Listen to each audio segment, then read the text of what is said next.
Olá pessoal, tudo bem?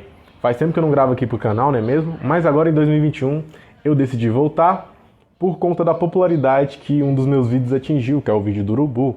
Eu tô aqui para fazer um vídeo no mesmo segmento de curiosidades, para falar mais uma curiosidade a respeito do nosso Mengão.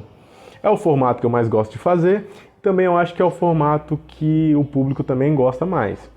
Enfim, o tema do vídeo de hoje é como o Flamengo conquistou a maior torcida do país. Muitas pessoas atribuem esse feito à Rádio Nacional e à Rede Globo de televisão. Porém, analisando alguns dados, a gente consegue perceber que o Flamengo era muito popular bem antes desses meios de comunicação, que se aproveitaram da popularidade do Flamengo para poder mostrar suas matérias. Então, depois da vinheta, confira com a gente aí essa outra curiosidade.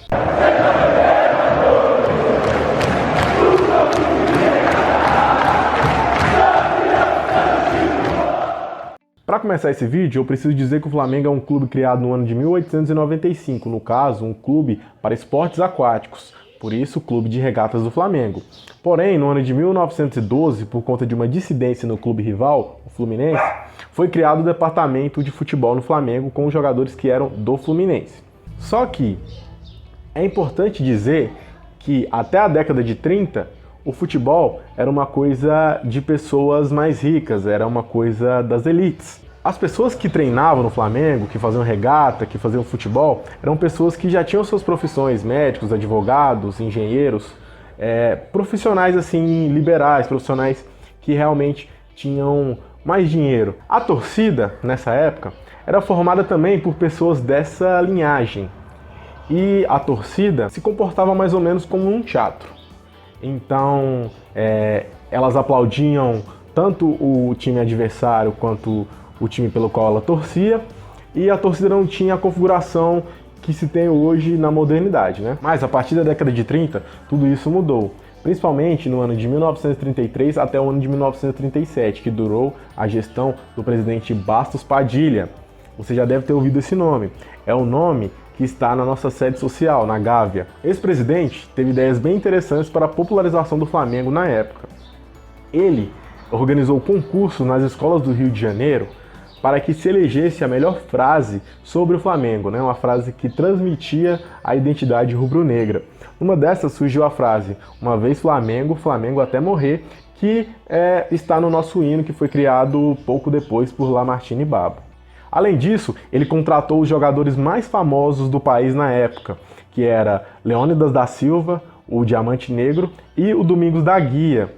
Também fez parceria com o Jornal Esportes, que tornou o Flamengo acessível a todo o público. Ele também incentivou os rádios a transmitirem os jogos do Flamengo.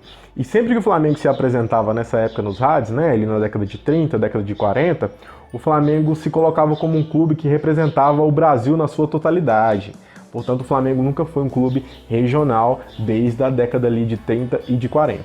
Além de tudo isso, há vários registros da década de 60, de 50, do Flamengo fazer excursões para o Nordeste, uma região em que o Flamengo é bastante popular. E lá, os próprios jornais locais estampavam o Flamengo, né, reafirmando essa popularidade que o Flamengo tem por todo o território brasileiro, não só pelo Rio de Janeiro. Voltando a falar da Rede Globo e da Rádio Nacional, a Rádio Nacional transmitiu os jogos do Flamengo para todo o país, realmente. Mas também transmitiu os jogos de Fluminense, os jogos de Botafogo e os jogos do Vasco. E esses clubes não alcançaram a popularidade que nós temos, basta ver as pesquisas aí, eles não figuram nem entre as 4 maiores torcidas do país. A Rede Globo foi criada apenas em 1965.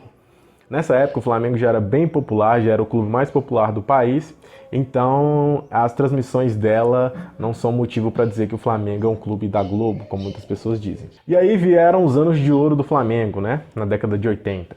O Flamengo conquistou o primeiro Campeonato Brasileiro no ano de 1980, a Libertadores em 81, em 82 também conquistou o Campeonato Brasileiro, 83 também, e o controverso Campeonato de 1987, o Flamengo também foi campeão. É comandado por Zico, e aí tinha Júnior, Adílio, Leandro e tantos outros jogadores que são sempre lembrados por nós hoje. Essa é uma época em que popularizou sim o Flamengo por conta das vitórias, só que após isso, né, ali nos anos 90, no começo dos anos 2000, o Flamengo não foi tão vitorioso, mesmo com 2 décadas aí de resultados ruins, continuou tendo a maior torcida do país, mostrando que a torcida do Flamengo está muito mais ligada ao folclore, né, a questão de identidade, do que uma questão de resultado esportivo. Voltando lá nas décadas passadas, antes ali na transição do futebol não profissional para o futebol profissional, a torcida naquela época não influenciava muito no resultado, não tinha uma configuração como tem hoje, torcidas organizadas, torcidas que cantam, que empurram, que vaiam o adversário. E aí, desde a gestão do presidente Bastos Padilha, o Flamengo se tornou um clube popular, um clube que está acessível a todas as classes, a todas as etnias e a todas as questões identitárias que estão presentes no nosso país. E como eu estou falando de torcida, não posso deixar de falar das pesquisas, como a do Instituto Datafolha, que a primeira pesquisa que eles fizeram foi no ano de 1993. Nessa época, o Flamengo já tinha a maior torcida do país, logicamente, e tinha 17% da população brasileira como adeptos. Mas a última pesquisa que saiu no ano de 2019 mostra que o Flamengo aumentou a porcentagem diante da população brasileira, e hoje o Flamengo ocupa 20% nesse espectro aí da população brasileira e continua na primeira colocação. Apesar do Flamengo não ser o clube mais vitorioso do país, nós possuímos a maior torcida por conta da identificação e do folclore que o clube tem. Atualmente nós estamos na segunda era de ouro do Flamengo, porque nós ganhamos aí em 2019 um Campeonato Brasileiro, ganhamos também a Libertadores e o Campeonato Brasileiro 2020. Pelo jeito virão mais títulos por conta do investimento que o Flamengo vem fazendo ao longo dos últimos anos. Hoje em dia, vários clubes se dizem clube do povo, mas esse não era o intuito inicial ali na época da profissionalização dos clubes. Galera, era isso que eu tinha para falar. Se vocês quiserem saber mais a respeito desse vídeo, eu vou deixar na descrição as fontes de onde eu tirei essas informações. Porém, tem 2 fontes que são as fontes mais importantes. Uma delas é a tese de doutorado intitulada Um Flamengo Grande, um Brasil Maior, de Renato Soares Coutinho, da Universidade Federal Fluminense, e a outra é do livro Por que Flamengo, da Maria Isabel Kozlowski, da Universidade Gama Filho. Então é isso, peço que vocês inscrevam-se no canal, que vocês compartilhem o vídeo com seus amigos, porque é muito importante para mim. Agradeço a atenção, uma vez Flamengo, Flamengo até morrer, hein? Até mais!